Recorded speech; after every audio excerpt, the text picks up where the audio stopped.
안녕하십니까. 김성환입니다. 징비록 함께 읽기를 시작한 지 벌써 5회차가 됩니다. 시기적으로는 선조 임금이 드디어 서울을 떠나는 상황입니다. 바로 시작하겠습니다. 4월 30일 새벽 임금께서 서쪽을 향해 출발하셨다. 신립이 남쪽으로 출발한 이래 서울에 남아있던 사람들은 성준보가 전해지기만을 하고자 하고 있었다. 4월 29일 저녁 전립을 선 사람 셋이 말을 타고 숭인문을 들어오자 궁금증을 참지 못한 사람들이 몰려들었다. 그래, 전쟁은 어찌 되었소? 그러나 그들의 대답은 뜻밖이었다. 우리는 순변사 군관의 종이오만. 어제 순변사께서는 충주 전투 중에 패하여 전사하셨소. 군사들은 모두 흩어지고 우리는 겨우 몸만 피해 빠져나왔소. 빨리 가서 집안 식구들을 피신시키려고 달려오는 길이다오. 이 말을 들은 사람들은 놀라움의 이야기를 퍼뜨렸고 얼마 되지 않아 성 안은 떠들썩해졌다. 그러자 조정에서도 초저녁에 대상들을 불러 피란을 논의하셨다. 임금께서는 바깥에 나와 촛불을 켜고 앉아 계셨고 그 곁에 종실 하원군과 하령군이 자리했다. 대신들이 말했다. 상황이 이렇게 되었으니 전하께서는 잠시 평양으로 가시도록 하시옵소서. 그런 다음 명날에 구원을 요청하여 후위를 도모하십시오. 그때 장령 권협이 임금 뵙기를 청하더니 무릎을 꿇고 큰 소리로 말했다. 바로 없건대 서울을 반드시 지키십시오. 말이 끝났을 때 내가 말했다. 아무리 위급한 순간이라 할지라도 군신간의 예의가 이럴 수는 없소. 할 말이 있다면 물러가 장계를 올리시오. 그러나 권협은 막무가내였다. 좌상께서 이렇게 말씀하실 줄은 몰랐소이다. 참으로 서울을 버리는 것이 옳은 일입니까? 나는 임금께 송구한 마음이 들어 다시 말하였다. 권협의 말이 참으로 충성스럽습니다만 지금 상황은 그런 것을 따질 때가 아닙니다. 그러곤 이어 말했다. 왕자들은 지방으로 파견하여 건왕병을 모으도록 하시오. 세자는 전하의 행차를 따르도록 하십시오. 대신들은 걸문 밖에 나와 임금의 명령을 기다리고 있었는데 잠시 후 명령이 내려졌다. 임해군은 영부사 김귀영과 칠계군 윤탁연을 데리고 함경도로, 순화군은 장계군 황정욱, 호군 황혁, 동지 이기를 데리고 강원도로 가도록 하시오. 황혁은 순화군의 장인이고 이기는 원주 출신이기 때문에 이렇게 결정한 것이다. 한편 우의정은 유도 대장에 임명하고 영의정은 제신들과 함께 임금을 수행하도록 했다. 그러나 나에게는 특별한 명령이 없었다. 그러자 성정원에서 아뢰었다. 유성룡이 수행에 빠져서는 안 될 것입니다. 결국 나도 수행토록 명령이 떨어졌다. 그런 와중에 내의 조영선과 정원리 신덕리를 포함한 10여 명이 큰 소리로 울부짖었다. 서울을 버려서는 아니 되옵니다. 잠시 후 이 일의 장계가 도착했다. 그러나 궁중을 지키던 자들마저 모두 사라져 경루조차 울리지 않아 시간도 알 수 없었다. 겨우 선전관청에서 횃불을 얻어다가 이 일이 옮긴 장계를 읽었다. 적이 금명간 서울에 들이닥칠 것입니다. 장계를 읽은 지 한참이 지나 임금의 가마가 대궐을 빠져나갔다. 삼청의 병사들도 모두 달아나느라고 어둠 속에서 이리 저 부딪히고 저리 부딪혔다. 그때 마침 우림 위에 있는 쥐기수가 내 앞을 지나갔다. 나는 그를 풀러 꾸짖었다. 그대는 전하를 모시지 않고 예에서 뭐 하는 겐가? 그러자 쥐기수가 머리를 조아리 말했다. 제 힘을 다하여 모시겠습니다. 그러고는 주위에 있는 두어 사람은 더 부르더니 내 뒤를 따랐다. 그들과 함께 경복궁 앞을 지나갈 무렵 길 양쪽에서는 백성들의 통곡 소리가 요란했다. 그때 성정원 서원 이수겸이 다가와 말고삐를 붙잡고는 물었다. 숙문원의 문서는 어떻게 하면 좋겠습니까? 중요한 문서만 챙겨서 따라오시오. 그러자 이수겸은 울면서 돌아갔다. 돈이문을 지나 사현 고개에 닿을 무렵 동이 트기 시작했다. 머리를 돌려 성 안을 바라보았더니 남대문 안의 커다란 창고에 불이나 연기가 하늘로 치솟고 있었다. 고개를 넘어 석교를 도착할 무렵 비가 내리기 시작했다. 그때 경기감사 권징이 뒤쫓아와서 나를 따랐다. 벽제역에 도착할 무렵에는 비가 더욱 거세져 일행 못 옷이 젖었다. 임금께서는 잠시 비를 피해 벽제역에 들렀다가 다시 출발하셨는데 이때부터 도성으로 되돌아가는 관원들이 늘었다. 시종, 대관들 가운데도 뒤떨어져 따르지 못하는 사람들이 있었다. 해엄령을 넘을 무렵에는 비가 퍼붓듯이 쏟아졌다. 허약한 말을 탄 궁인들은 수건으로 얼굴을 가린 채 울면서 따라왔다. 마산역을 지날 무렵 밭에서 일하던 사람이 일행을 보더니 통곡하며 말하였다. 나라님이 우리를 버리시면 우린 누구를 믿고 살아간단 말입니까? 임진강에 이를 때는 비를 멈추지 않았다. 배에 오르신 임금께서 수상과 나를 부르셔 뵙고 나왔다. 강을 건넜을 때는 이미 날이 저물어 길을 찾기도 쉽지 않았다. 임진강 남쪽 기슭에 옛날 숭청이 있었는데 적들이 그 나무를 이용해서 뗏목을 만들어 강을 건널까 두려워 나무에 불을 붙였다. 그러자 불빛이 강 북쪽까지 비추어 길을 찾을 수 있었다. 오후 8시경이 되어 동파역에 닿자 파주 목사 허진과 장단 부사 구효연이 임금 접대를 위해 파견되어 왔어 음식 준비가 한창이었다. 하루 종일 아무것도 먹지 못한 호위병들이 이 모습을 보더니 주방으로 들어가 닥친 대로 먹어치우기 시작했다. 나중에 임금께서 드릴 음식마저 모자랄 지경이 되자 허진과 구효연은 그대로 도망치고 말았다. 5월 1일 아침 임금께서 대신들에게 물었다. 남쪽 지방 순찰사 가운데 임금을 모실 자가 있는가? 그러자 아무도 대답하지 못했다. 날이 저물어야 날이 저물었어야 개성을 향해 떠나려고 했는데 경기도의 아전과 병사들이 모두 도망쳐 호위할 사람마저 없었다. 그때 황해 감사 조인덕이 그곳 군사를 거느리고 오고 있었으니 서흥 부사 남이가 먼저 도착했다. 그가 이끌고 온 군사가 수백의 말도 5, 60필이었다. 길을 떠나려고 할 즈음 사약 최은준이 아뢰었다. 궁궐 일행이 어제 오늘 계속 굶었으니 요기를 하고 떠나도록 하십시오. 결국 남이의 군사들이 가지고 온 살과 좁쌀을 이용해 요기를 하게 되었다. 한낮이 되어 조현참에 도착하자 조인덕이 임금을 배웠다. 그는 장막을 길 가운데 치고 일행의 음식을 대접하였다. 오랜만에 모두들 배불리 먹을 수 있었다. 저녁 무렵 개성부에 들어서 남관 문 밖 관아에 임금께서 당도하셨다. 그러자 대관들이 연이어 끌어올렸다. 수상이 척근들과 결탁하여 나라들을 그르쳤으니 탄핵하옵소서. 그러나 임금께서는 허락하지 않으셨다. 다음 날에도 대관들은 계속 글을 올려 결국 수상은 파직되었고 부임에는 내가 임명되었다. 좌의정에는 최홍원, 우의정에는 윤두수가 임명되었으며 함경북도 병사 신할이 해임되었다. 이날 낮에 임금께서 남성 남루에 올라 백성들을 위로하기도 하고 할 말이 있으면 해보라고도 말씀하셨다. 그러자 한 사람이 앞에 나 엎드렸다. 무슨 일이냐? 예, 정정성을 이용하옵소서. 당시 그는 관계의 귀한가 있었다. 임금께서 한참을 생각하시더니 말씀하셨다. 알겠다.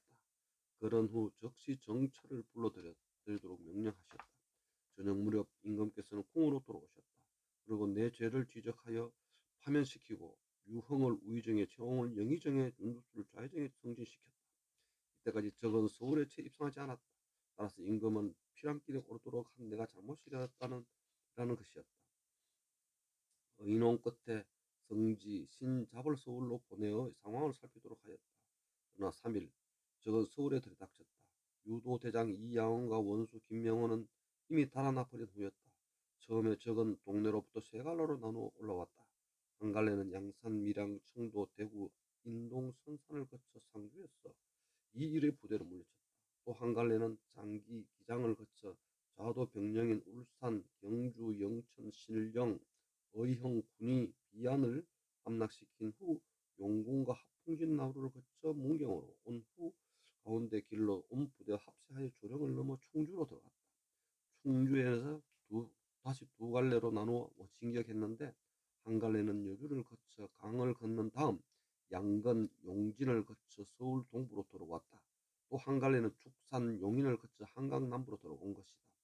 마지막 한 갈래는 김해, 성주, 무계현을 거쳐 강을 건넌 후 지뢰, 검산을 지나 영동으로 들어갔다. 그러고는 청주를 함락시킨 다음 경기도를 향한 것이다. 그 무렵 적의 깃발과 창검은 온 나라를 뒤덮었고 총소리 또한 요란했다. 지나는 곳에서는 십리 혹은 오륙 십리마다 험한 요지를 이용해 영책을 세우고 병사들로 하여금 지키게 했다. 밤에도 불을 밝혀 저희들끼리 통신을 주고받았다. 제천정에 머물고 있던 도원수 김명환은 적이 밀어닥치자 그저 바라만 볼 뿐 서울 음료도 내지 못했다. 그러다가 무기와 하포를 모두 강물 속에 버린 후 옷을 갈아입고 도망치기 시작했다. 이 모습을 본 종사관 심우정이 말려서는 듣지 않았다. 서울에 있던 이양원 또한 한강을 지키던 병사들이 흩어졌다는 소식을 듣자 이미 걸렸다 생각하고 양주로 도망쳐버렸다. 이에 앞서 강원도 조방장 원호는 수백 명의 군사들을 이끌고 여주 북쪽 기슭에서 적과 대치하고 있었다. 이미 며칠째 적들은 강을 건너지 못한 상태였다. 그런데 갑자기 강원도 순찰사 유영길이 원호를 불러들인 후 강원도로 돌아가 버렸다. 적들은 이때다 싶어 민감한 판사를 끌고 그 제목을 이용해 뗏목을 만들어 강을 건너기 시작했다. 강 가운데에서 물에 빠져 죽은 자가 꽤나 많았지만 강을 지킨 사람이 없었으므로 여러 날에 걸쳐 천천히 다 건너갔다. 결국 세 갈래로 나뉘어 진격한 적은 모두 서울에 입성하게 되었다. 그러나 서울은 이미 텅 빈 상태였다. 김명원은 한강을 버리고 도망친 후 임금의 행렬을 따라 황해도를 향했다. 임진강에 도착한 그는 임금께 글을 올렸다. 그러자 임금께서 명령을 내리셨다. 경기도와 황해도 군사를 모아 임진강을 지키도록 하라. 또 신할에게는 함께 임진강을 지켜 적이 서쪽으로 향하지 못하도록 하라는 명령을 내렸다. 그날 임금께서 개성을 떠나 검교역에 당도하였다. 비록 파직당한 몸이긴 하지만 나도 임금의 뒤를 따랐다. 4일 임금께서는 홍희, 금암, 평산부를 거쳐 보산역에 당도하셨다. 그런데 개성을 떠날 무렵 서두르다가 그만 종묘 신주를 목청전에 두고 갔다. 그래서 종실 한 사람이 울면서 말했다. 어찌 신주를 적의 수중에 두고 온단 말입니까? 하는 수 없이 밤을 새워 개성에 달려가 신주를 모셔갔다. 5일 임금 일행은 안성, 용천, 금수역을 지나 봉산군에 다다랐으며 6일에는 황주, 7일에는 중화를 거쳐 평양에 도착했다. 삼도 순찰사의 군사마저 용인에서 피하고 말았다. 먼저 전라도 순찰사 이광희 군사를 이끌고 서울을 지원하려 하다가 임금께서 피란하시고 서울이 함락되었다는 소식을 듣고는 그대로 전주로 돌아갔다. 그러자 도내 사람들은 싸우지도 않고 돌아왔다며 이광을 비난했다. 불안해진 이광은 다시 군사를 이끌고 충청도 관찰사 윤국현을 만나 합세하였다. 여기에 경상도 순찰사 김수까지 군관 수십 명을 이끌고 합세하자 그 병력이 5만을 넘었다. 그들이 용인에 도착하여 앞을 바라보니 두문산 위에 적의 작은 보루가 있었다. 대단한 것이 아니라고 판단한 이광은 백광원과 이시래를 보내 적의 동정을 살피도록 했다. 백광원은 선봉대를 거느리고 산으로 올라가 적의 보루 앞까지 나아갔다. 말에서 내린 그들은 활을 쏘았으나 안에서는 아무런 대꾸도 없었다. 그러나 날이 저물어 우리 군사들이 해이해진 틈을 타 적들이 큰 칼을 휘두르며 공격해왔다. 당황한 백광원 등은 말도 타지 못하고 모두 잡혀 죽고 말았다. 이 소식이 우리 진영에 전해지자 부대의 전열이 흔들리기 시작했다. 당시 순찰사들은 모두 문인 출신들이었다. 때문에 병무에 굳지 못해 숫자는 많았으나 명령도 제대로 전달되지 않았다. 요지를 지키지도 못했으며 훈련 또한 일관되게 이루어지지도 못했다. 옛말에 이러기를 군대 다루기를 봄날 놀이하듯 하니 어찌 피하지 않겠느냐 했는데 바로 그와 같았다.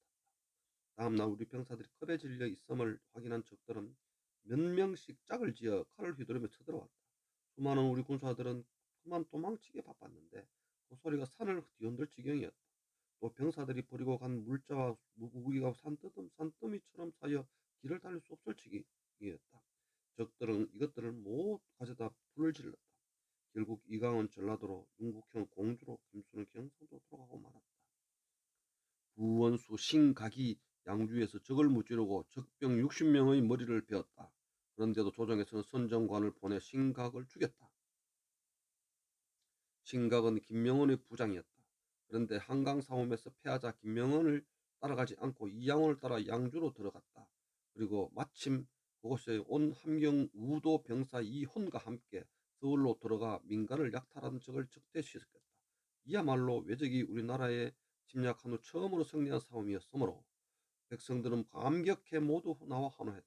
그럼에도 김명은은 임진강에서 올린 장계에 이렇게 적었다.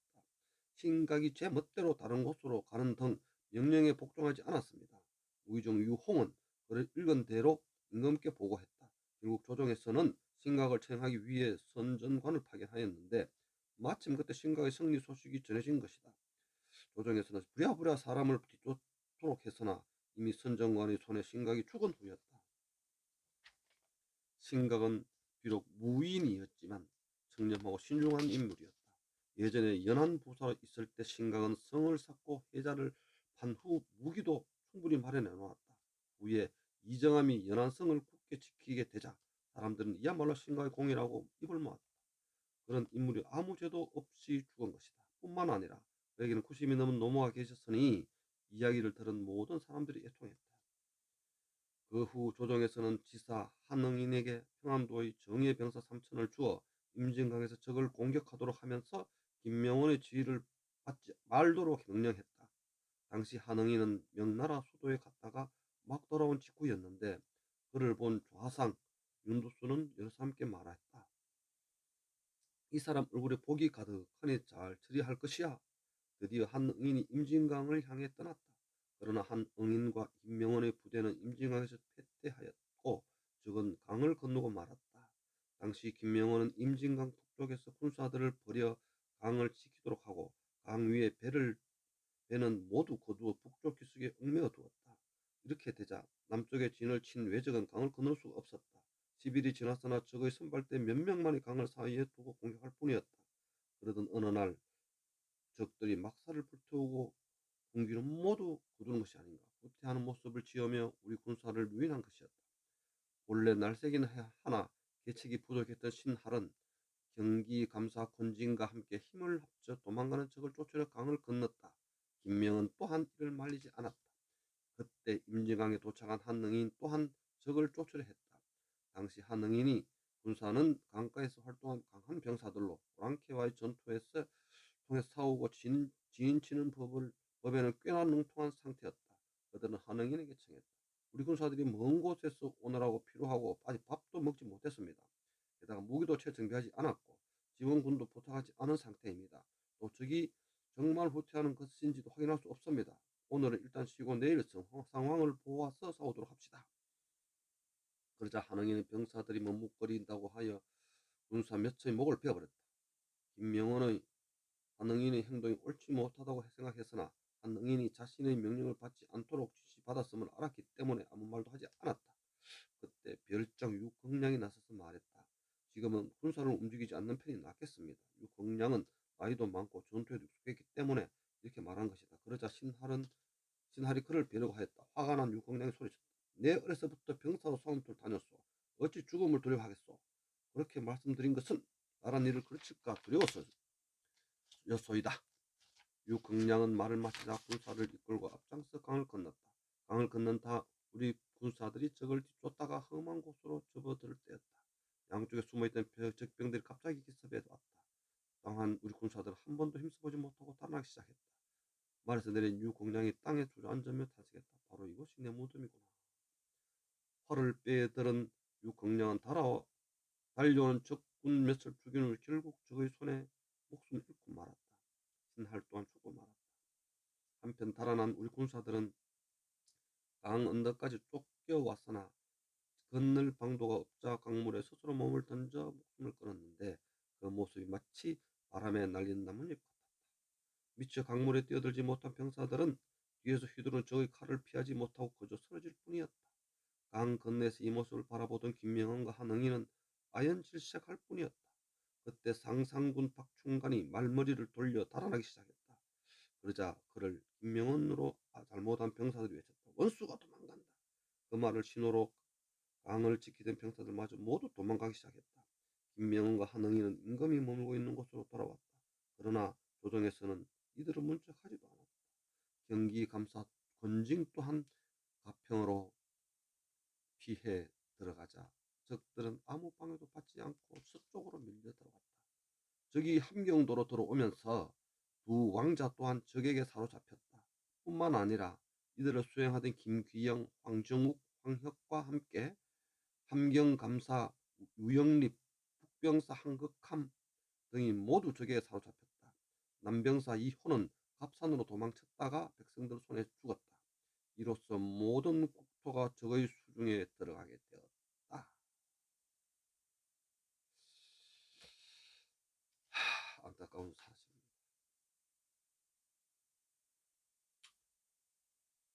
다음에 평안도에서 임금의 피난 상황을 전해드리는 5차에서 뵙도록 하겠습니다. 감사합니다. 김승환입니다.